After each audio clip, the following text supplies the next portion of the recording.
Greetings and welcome to Moonshot Radio, where every moment is an opportunity to learn. I'm your host, Nivea Torres, Executive Director of the Kindergarten Readiness Collaborative, also known as KRC. Our vision is that all children in Indian River County will be ready for kindergarten. We proudly partner with the Moonshot Moment, transforming the next generation in Indian River County by having 90% of all children reading on grade level by the third grade. With me today here in the studio is Vicki Soule, Chief Executive Officer of Treasure Coast Community Health. Vicki, welcome. Thank you so much for having me here today. We're very excited to have you, and I should also say that you are the host of a weekly show right here on Planet Vero, Community Conversations. It is wonderful to be back in the studio, although a little disorienting since you're sitting in my normal seat. We traded places today, right, Vicki? We did. But it is so good to be able to be here and tell about some of the things that we do that I can't bring forth on our own Treasure Coast Community Conversations, since that is more outside community oriented. So thank you for this opportunity. Well, thank you for coming. And Vicki, you know that we work with children and their families, and we really partner with Treasure Coast Community Health around a lot of initiatives. So we wanted to hear from you about what pediatric services are available to the community at Treasure Coast Community Health. Well, we have the usual variety, physicals, well baby visits, immunizations, and we have a number of other things. And we can go into those a little bit later, but I want to make sure, in case someone is driving into their driveway or otherwise going to be turning the dial in a little while, I want to talk about vaccinations, and particularly flu vaccinations, because it is coming up to that season. And we are finding that there's still so much misinformation out there about taking care of our children's health while they're very, very small. So I would like to maybe address that in a way or two. Absolutely, Vicki. And why are vaccinations so important? For two reasons. One, it keeps the child healthier, okay? There are many diseases, either bacterial or viral, that children don't have a natural immunity to. So that means that we're not doing our job as parents if we aren't protecting them from the unhealthy things that they're exposed to, whether it's just out to the grocery stores, to grandmas, to private nursery care, or regular daycare. The children are exposed to different things. Even if we kept them at home, we are carriers to things we are immune to, but we bring those germs and viruses into our home. So it's very important from that point of view to keep our own children healthy. But it also keeps our community healthy. Not everyone can get a vaccination. We have adults that have a very poor immune system, and even giving them a vaccination would be detrimental to their health, okay? People that are receiving chemotherapy, for example, okay? We are purposely disarming their immune system to get rid of the cancer. It also kills those healthy immune cells. And so the herd effect, that is, keeping the entire community healthy by reducing the risk for all of us, has to happen at that individual level. Vicki, what a powerful statement about keeping the community healthy. I think traditionally we think of vaccinations and we think of babies and children, but you're indicating that there are adults that probably need this and they can't. So your child is exposed because of the environment and the proximity and the contact that they're with these folks. Absolutely. So we need to teach our children how to reduce their risk, because it's not just theirs. It's the risk of everyone else that they may be around. Teaching them when they sneeze to sneeze into their elbow, because a sneeze can carry 30 feet or more, okay? Those droplets expose other people. Not sharing things, whether it's, God forbid, a tissue, which just gives me the willies, but they share drinks. They don't even think about things like that. They'll sneeze and, it's downward aimed on their pen and pencil, and then someone picks that up. So those kinds of things, it's sort of like the head lice lecture, only just specifically to how to control that environment for them. And, the kids don't think much about it if you just remind them. It's like a please and a thank you. This is what we do. Okay. The other thing, obviously, is that we need to protect them through vaccinations. And I know that there are some people who don't believe in that, and I will address that. But the reality is that from the time that children are 2+ this year, we can give them a flu mist. So we don't have to debate, does my child get another poke? No, you're not going to be the mean mom and dad. Just take them in. It would be wonderful if we could do it before 2 years of age, but the flu mist actually goes up into their nose and they have to breathe. And little children, 6-month-old children, can't sniff, okay? So the only way to do a flu vaccination for them is with a shot. But the good news is they don't remember it as they get older, okay? And we've protected them to get older. Last year, there were 80 children in Florida who died of complications from the flu. 80 children. That's 2 classrooms of children that we could have saved, okay? Now, not everybody that gets a vaccination is automatically saved, but the first shot gets you about a 95% protection for the community. And so we recommend boosters as well the very first year that they get immunized for the flu. Wait about a month and then let us do the second one. And that's standard of care now, okay? The viruses are always changing. So just because they had it last year doesn't mean that they shouldn't have it again. And no, we don't have to wait a whole year to do so. If we didn't get to immunize your child with the flu until February of last year, of 18, that's okay. The flu vaccines are being sent out as we speak to the various pediatricians and centers.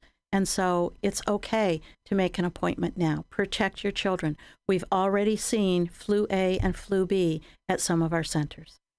Vicki, that's certainly a concerning number that 80 children died last year because of the flu. Share with us any other precautions that families should take now that we're entering the flu season. Any other considerations? Well, let's get rid of some of the myths, okay?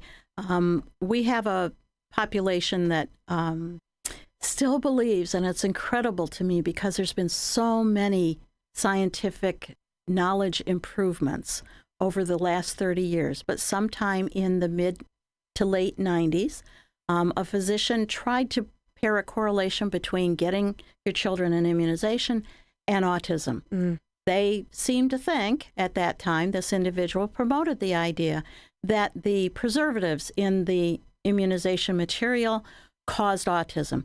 It did not.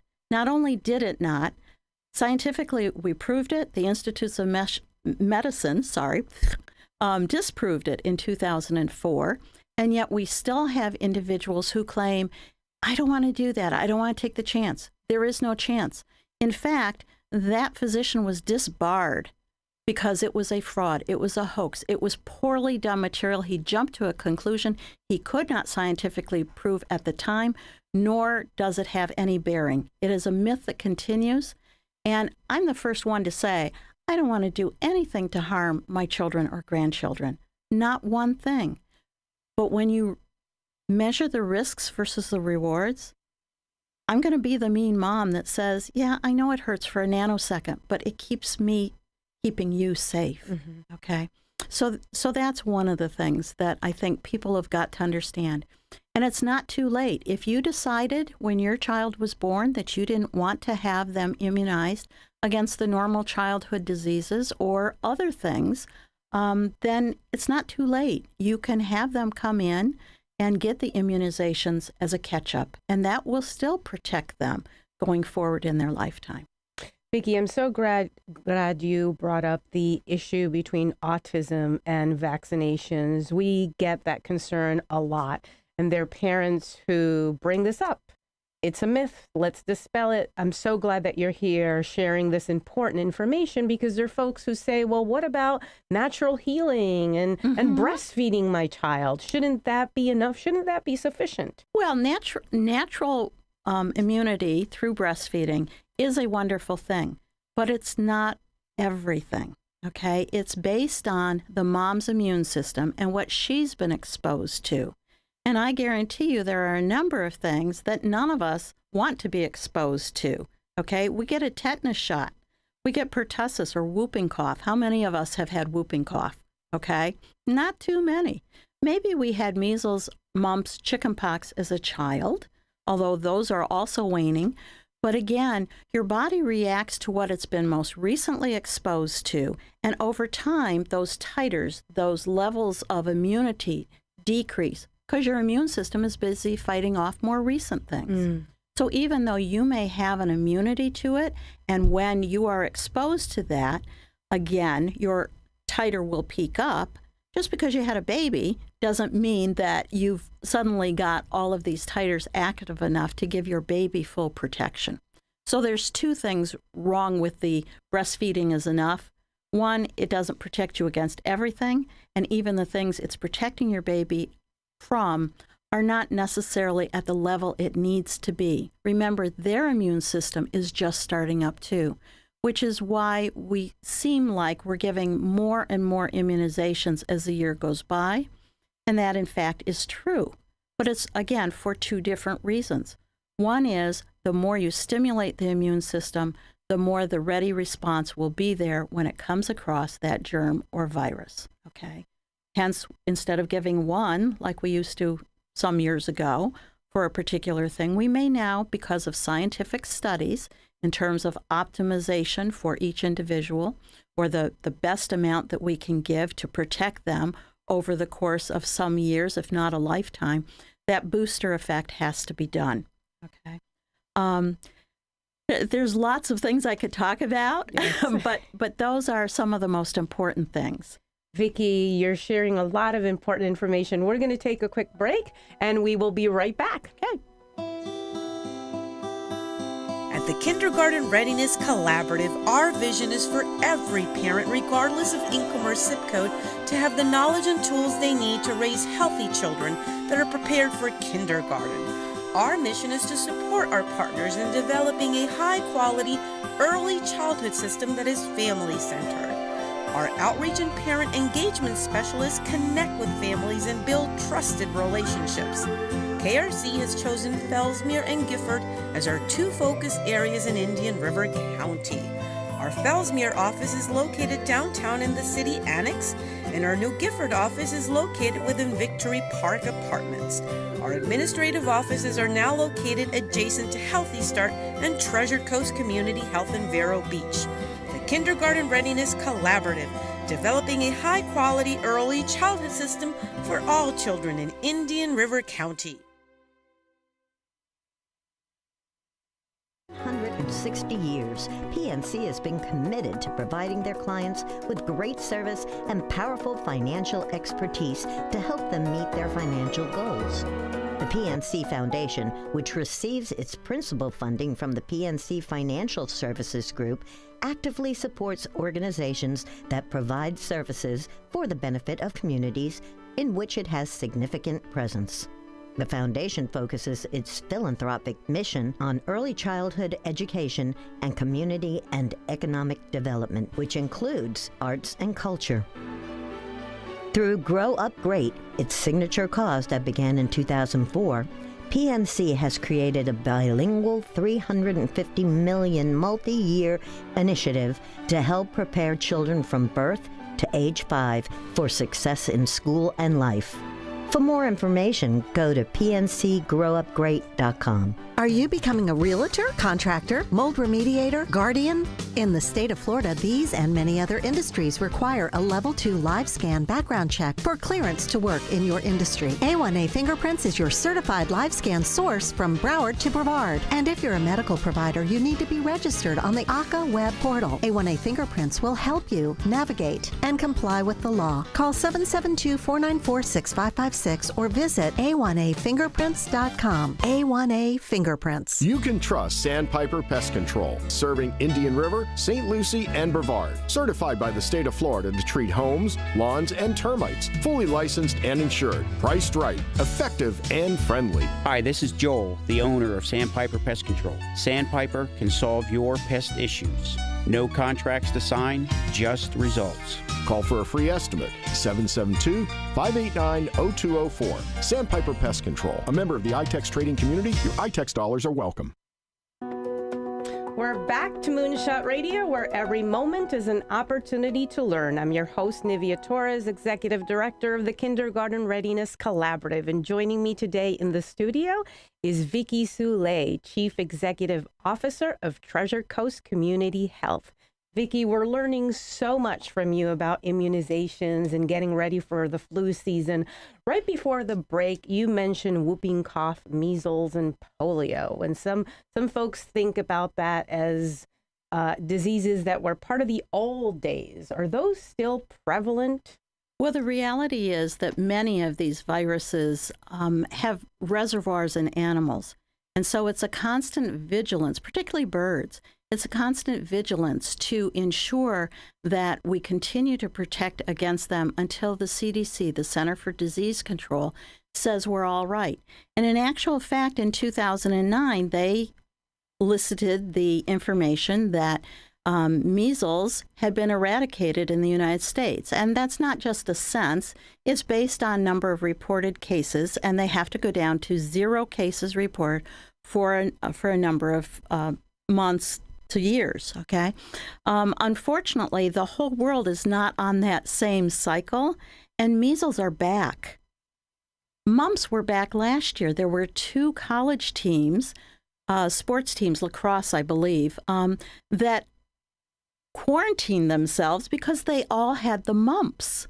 Could you imagine having the mumps, big jowls, and feeling of fatigue, a fever, all the rest of it that goes with a childhood illness when you are a young adult? It's terrible. So that's why we continue to say, immunize your child, okay? Protect them. The whole world is not on the same schedule. And as a matter of fact, in Europe, they're having a terrible outbreak of measles right now. And it's almost reminiscent of the flu pandemic that we had 100 years ago this year, okay, where over 675,000 Americans died from the flu because we didn't know about all of those things. We didn't have any tools to diagnose. We didn't have any preventive measures because we didn't know what caused it. We didn't have any treatments like our antivirals now. So I am not saying that measles is going to be pandemic here. However, I do want to caution people that they never really go away. Even polio, the Rotarians, the international group of Rotarians worldwide have been fighting polio, even with the assistance of the Bill Gates millions. And there are still 3 countries over there, not in Europe, but even further, that they just can't get their arms around. They keep having sporadic outbreaks. And as long as it's there, we have to keep protecting our children. It's our future generation. And I know nobody wants to be mean. I know how awful it feels to have your child crying in pain. But understand, it is momentary. Imagine the loss of a child. So if you're a parent, a grandparent, a child care provider, take all the necessary precautions Absolutely. And make sure you get your child immunized. The CDC has given great advice through the Food and Drug Administration and multiple scientific studies so that there is a standardization of what should be given at what intervals. And it does start young because we want to protect our children. And it's not too young and it's not too old. So again, if you were what we might call an anti-vaxxer, okay, who doesn't believe in it, and now have a child who's 8 or 10 or 12, go talk to your pediatrician about a makeup schedule, even if it's only select things, okay? I'm not endorsing that you only half protect your child. I don't think any parent would do that and say, well, only run out into our street, not the highway, okay? But go and have that conversation. It's best if you do it early to give them the ultimate protection as early as possible, but it's never too late. Vicki, we work with a lot of families that have limited resources. What if families say, I just can't afford? There's no such thing, okay? At Treasure Coast Community Health, we have insurance-provided vaccines, and we have Vaccine for Children, which is a Department of Health initiative to make sure no child goes without a vaccination. It is free. Free. Please bring your child in. Even the visit will be on a sliding fee scale at Treasure Coast Community Health. Okay? So I hope that folks who are listening to this Me too. very closely, it's free at Treasure Coast Community Health. And Vicki, share with us other services that you're providing at Treasure Coast Community Health that benefit the entire community. Well, we have a lot of different services. I'm going to stay focused on the children aspect. We make sure that all the children that come into our medical services also get a quick dental exam. We teach the parents how to keep their teeth clean while they're still infants, so that by the time they get to 3 or 4 or 5, whenever they actually get into an official big boy dental chair or girl, that they still have a good, healthy mouth. So we advise them on nutrition, as most pediatricians do. But they actually get the fluoride in our office. They get to meet our hygienist. We do warm handoffs so that it's not so scary. They can do a tour of that. We do the same thing for our children that have attention deficit disorder or ADHD, hyperactivity, so that, again, it's a one family kind of approach to it. And within the pediatric arena, we're doing a couple of things that we have responded to community need. One is we have a wonderful male pediatrician who's doing circumcision on our newborn boys up to 15 days old. And again, that's important because not all the Medicaid insurances will cover that. So again, we have that on a sliding fee scale so that we can offer those boys and through their mothers and fathers, good hygiene and lack of infection as they grow up, because you certainly wouldn't want to be taking a 5-year-old in for a surgical procedure, which might be traumatizing just going to the hospital when they could easily have it done. The other thing is we have a number of women who deliver prematurely, low birth weight babies. And because of the prematurity, we know that the lungs are the last to develop. And we have offered an injection that's very expensive and very, it's unheard of in this county because it's usually specialists that take care of it. We inject those babies once a month with just a little bit of material that helps them fight off any infections from RSV, respiratory virus, in their lungs. So that, again, gives them a boost. And we also offer allergy shots based on the allergist's prescription so that people don't have to go out of town in order to have their children receive the services that they need. You know, typically allergies go for a year in terms of those shots, and that's a lot to drive out of county 2 or 3 times a week. Vicki, thank you so much for sharing all this valuable information with us. And I really want to thank you because we have benefited from the partnership, and there are families in both Fellsmere and Gifford that are taking advantage of the free dental and vision screenings for their little ones. That too. So thank you so much. And we really love getting the appreciate books, that. so thank you very much. We're promoting reading everywhere we can. We're supporting the community together. Mm-hmm. Absolutely. Thank you, Nivea. Thank you for joining us, Vicki. And until next time, this has been Moonshot Radio, where every moment is an opportunity to learn. You've been listening to Moonshot Radio with your host, Dr. Nivea Torres.